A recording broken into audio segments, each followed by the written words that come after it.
Welcome to our channel. నేను మీ ప్రశాంత్. గతంలో పోసాని కృష్ణమురళి గారు చేసిన ఆరోపణలపై ఇప్పుడు పోసాని అయితే అరెస్ట్ చేశారు. సో అసలు ఎందుకు అరెస్ట్ చేశారు ఏంటి దీని గురించి అయితే మాట్లాడేందుకు ప్రస్తుతం మనతో పాటు ప్రొడ్యూసర్ నటికుమార్ గారు ఉన్నారు. నమస్తే అండి. నమస్తే సార్, గతంలో కొన్ని ఆరోపణలు అయితే చేశారు పోసాని గారు. అంటే పవన్ కళ్యాణ్ గారి మీద, పవన్ కళ్యాణ్ గారి కుటుంబం మీద, చంద్రబాబు గారి మీద, నారా లోకేష్ గారి మీద అయితే కొన్ని ఆరోపణలు చేశాడు. సో ఇది అసలు ఎంతవరకు కరెక్ట్ అంటారు? ఆయన అరెస్ట్ని కూడా ఎలా చూడొచ్చు? ఒక యూట్యూబ్ ఛానల్లో పవన్ కళ్యాణ్ గారి మీద మాట్లాడిన మాటలు మీరు చూడండి. అంటే ఎంత దరిద్రంగా మాట్లాడాడు, ఎంత నీచంగా మాట్లాడాడు. అయినా కూడా చాలామంది బాధ ఉన్నా, గవర్నమెంట్ ఉంది, గన్మ్యాన్లు ఉన్నారు, మంది మార్బలం ఉంది, పోలీసులు వాళ్ళ చేతుల్లోనే ఉన్నారు. అయితే అన్నీ పెట్టుకొని ఇష్టం వచ్చినట్టు విరవీగి మాట్లాడడం. తల్లి, చెల్లి, భార్య ఉన్నవాడు ఎవడు అలాంటి మాటలు మాట్లాడు, ఉన్నవాడు ఎవడు అలాంటి మాటలు మాట్లాడు అంటే మరి దానికంటే పెద్ద మాట ఏది ఉండదు. కనుక నేను రాత్రి యూట్యూబ్ చేద్దామంటే ఒక మాట డైలాగ్ చూస్తాడు దెబ్బ తీసాను.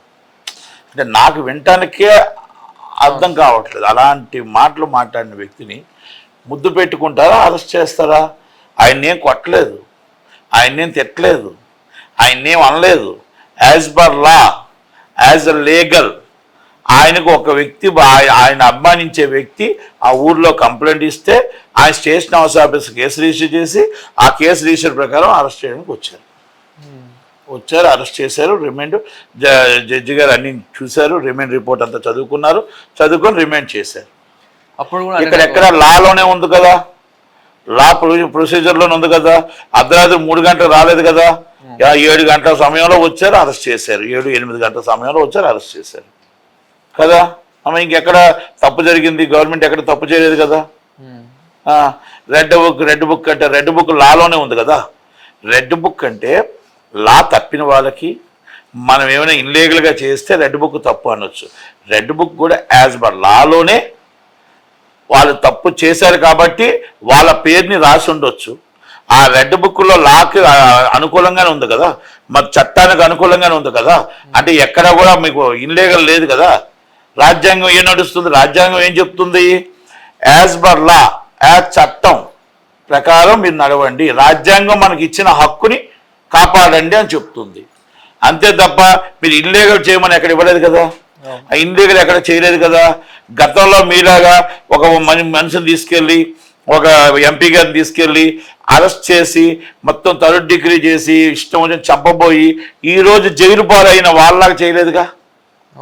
ఒకటి ఆపరేషన్ అయి కూర్చున్న అచ్చెన్నాయుడు గారిని బెడ్ మీద నుంచే మొత్తం 510 కిలోమీటర్లు 520 కిలోమీటర్లు తీసుకొచ్చి మొత్తం టోటల్గా కుట్లన్నీ కూడా తెగిపోయే విధంగా తీసుకొచ్చి నానా బాధలు పెట్టారే, మీలాగా అయితే చేయలేదుగా. అయ్యన పాత్రగా అంత ఏజ్, ఆయన్ని కూడా తీసుకొచ్చి నానా హింసలు పెట్టి మధ్యలోనే బెయిల్ వచ్చేసినా కూడా మీరు స్టేషన్ దాకా, గుంటూరు దాకా తీసుకొచ్చారే. బండారు సత్యనారాయణమూర్తి గారిని మీరు అక్కడి నుంచి ఇక్కడి దాకా తీసుకొచ్చి లోపల బెయిల్ వచ్చిందే. అంటే మీలాగేం చేయలేదు కదా. అంటే ఎందుకు ఇవన్నీ అంటున్నానంటే వాళ్ళు చేసింది, ఎవరు మాట్లాడిందైనా తప్పు అవ్వచ్చు, చట్టం తన పని తను చేసుకుపోవాలా. ఎవరిని కూడా మేము సమర్థించట్లేదు. ఒకవేళ తప్పు మాట్లాడితే తప్పు మాట్లాడినట్టే. మీ మాటలు జగన్మోహన్ రెడ్డి గారు మీరు సమర్థిస్తున్నారా అని అడుగుతున్నా.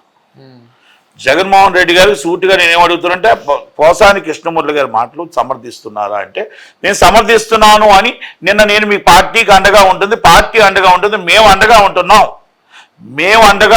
పార్టీ అండగా ఉంటుంది. పొన్నవ సుధాకర్ రెడ్డి గారు మొత్తం టీం అంతా కూడా, లీగల్ టీం కూడా మీకు అందరికీ పంపించానమ్మా, మేము తోడుగా ఉంటాం. ఈ నిరంకుశ పాలనలో మనం కంపల్సరీ నేను కూడా మీకు కనిపెడతాను, తప్పకుండా మేము మాట్లాడతానని చెప్పి మిసెస్ గారితో మాట్లాడిన మాటలు చూసాం. మరి 5 సంవత్సరాలు మీకు గవర్నమెంట్ ఇచ్చిన అక్క చెల్లెళ్ళు, తల్లిలు, ఆడబిడ్డలందరూ మీరు అంత అసభ్యకరంగా మాట్లాడిన వ్యక్తులకి మీరు కోఆపరేషన్ చేస్తే రేపు పార్టీ లైన్ ఏమనుకోవాలి? జగన్మోహన్ రెడ్డి గారు 67 సీట్లు ఇచ్చి 5 సంవత్సరాలు మీరు ప్రతిపక్షంలో కూర్చోబెట్టారు, మీకు 151 సీట్లు ఇచ్చి అధికార పక్షంలో కూర్చోబెట్టారు. ఆ తల్లి 87 సంవత్సరాలు ఉన్న తల్లి పవన్ కళ్యాణ్ గారి తల్లిని మాట్లాడితే మీరు ఖండించలేకపోయారు అంటే మరి మిమ్మల్ని ఏమన్నారు జగన్మోహన్ రెడ్డి గారు? తల్లిని, అదే విధంగా తన భార్యని, ఆ భార్యని, ఆ మొత్తం అందరు పిల్లల్ని కూడా మీరు మాట్లాడుతూ ఉంటే మనం ఎందుకు ఖండించలేకపోయాం? పార్టీ తరపు నుంచి ఇది మన లైన్ కాదు, ఇది పార్టీ లైన్ కాదు అని ఎందుకు ఖండించలేకపోయాం? అంటే ఇది మనం రాజకీయం కాదు, ఇది రాజకీయంలో మీరు మాట్లాడుకోండి, మీరు మీ మాటకి మాట జవాబు ఇచ్చుకోండి. ఆడవాళ్ళని ఎందుకు లాగుతారు? ఈజ్ అ ఫ్యామిలీ లేడీస్ని ఎందుకు లాగుతారు? నేను రిక్వెస్ట్ చేసి అడుగుతున్నా, ఎవరినైనా అసభ్యకరంగా మాట్లాడకూడదు, అది ఏ పార్టీ వాళ్ళైనా సరే. మన గన్మ్యాన్లు ఉన్నారు, మంది ఉంది, మార్బలం ఉందని చెప్పేసి ఇష్టం వచ్చినట్టు నోరు ఉందని ఇష్టం వచ్చినట్టు మాట్లాడితే ఇది ఒక లెసన్, ఇది ఒక పరిశానం ప్రతి ఒక్కరికి. ఇది not only is Posani Krishnamurthy, not only YCP, any party is leader. మనం ఇటు పరిస్థితుల్లో ఎవరి ఫ్యామిలీ వైపు మాట్లాడినా కూడా ఇది ఫ్యూచర్ వాళ్ళకు కూడా ఇది వర్తిస్తుందని గుర్తుపెట్టుకోండి. ఎందుకంటే మాట్లాడేటప్పుడు ఇష్యూస్ బేస్డ్ మాట్లాడండి, పార్టీ పరంగా వాళ్ళని ఎలా విమర్శించాలో విమర్శించండి, విమర్శించండి, అంతే తప్ప ఫ్యామిలీస్ని దయచేసి ఏ పార్టీ వాళ్ళు కూడా తీసుకురావద్దు. మీకు ధైర్యం ఉంటే పవన్ కళ్యాణ్ గారిని ఎదుర్కోండి, ధైర్యం ఉంటే మీకు లోకేష్ గారిని ఎదుర్కోండి, చంద్రబాబు నాయుడు గారిని ఎదుర్కోండి, హర్షిస్తారు జనాలు. ఈరోజు పోసాని కృష్ణమూర్తి గారి కోసం ఒక్కరు మాట్లాడడానికి రాలేకపోతున్నారంటే కారణం ఏంటి? నేను వాళ్ళ పార్టీలో ఉన్న లేడీస్ని అడుగుతున్నా, నా సోదరి రోజమ్మని అడుగుతున్నా, రోజమ్మ ఇది కరెక్ట్ కాదు, అన్నయ్యని మాట్లాడిన మాటలు పోసాని కృష్ణ గారు మంచిగా మాట్లాడారు, చాలా కరెక్ట్గా ఉన్నాయి అని నువ్వు ఒక్కసారి నాకు జవాబు చెప్పు. శ్యామల గారు మీ సినిమా వాళ్ళే కదా, ఆయన మాట్లాడిన మాటలు మీరు యూట్యూబ్లో ఒకసారి విని ఇది కరెక్ట్గా మాట్లాడారు, నేను సమర్థిస్తున్నానని మీరు ఒకసారి చెప్పండి అధికార ప్రతినిధిగా. అంటే నేనేమంటున్నానంటే ఆడపిల్లలు వినలేని మాటలు, చూడలేని మాటలు మాట్లాడి మన శబ్ద సమాజం, మన మహిళలకు మనం ఏమి ఇస్తున్నాం?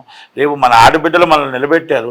రాజశేఖర రెడ్డి గారి పార్టీ, రాజశేఖర రెడ్డి గారి బిడ్డగా ఈరోజు ప్రతి ఒక్కరూ రాజశేఖర రెడ్డి దేవుడిగా కొలుచుకునే పార్టీకి మనం ఏమి ఇస్తున్నాం అని అడుగుతున్నాం, మన ప్రజలకు ఏం చెప్తున్నాం అని అడుగుతున్నాం. కనుక ఇలాంటి రాజకీయాలు ఫ్యామిలీస్ని లాగి ఈ విధంగా అసభ్యకరంగా మాట్లాడిన వాళ్ళకి కటకటాలు వెనక్కి యాజ్ పర్ లాగే వెళ్ళారు తప్ప, లీగల్గానే వెళ్ళారు తప్ప ఎక్కడా కూడా లా దాటలేదు. ఇంకా దయచేసి ఎవరికైనా ఇది మాత్రం ఒక లెసన్గా ఉంటుందని మాత్రం పోసాని కృష్ణమూర్తి గారిది దయచేసి అర్థం చేసుకోండి.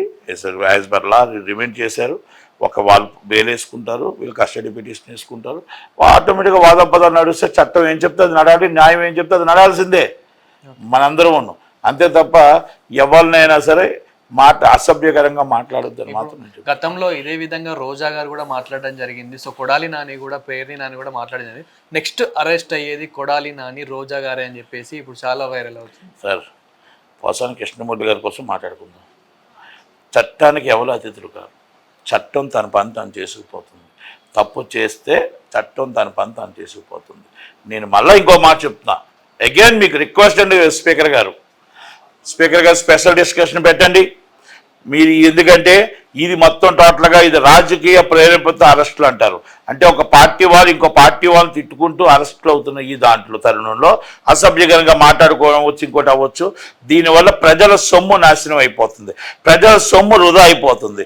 దాదాపు 1000 కోట్ల రూపాయల దాకా మనకు వృధా అవుతుంది. కాబట్టి ఆ డబ్బు మనకి ఇంకో దానికి ఉపయోగపడాలి. కాబట్టి దయచేసి ఇలాంటి కేసులు ఏమైనా వస్తే స్పెషల్ డిస్కషన్ పెట్టి జీవో పాస్ చేయండి ప్లీజ్. ఇలాంటి రాజకీయ ప్రేరేపిత కేసులు ఏమున్నా ఆ డబ్బు ఆ పార్టీ ఆఫీసే పే చేయాలి అని చెప్పి జీవో పాస్ చేస్తే బాగుంటుంది అనేది మా ఉద్దేశం.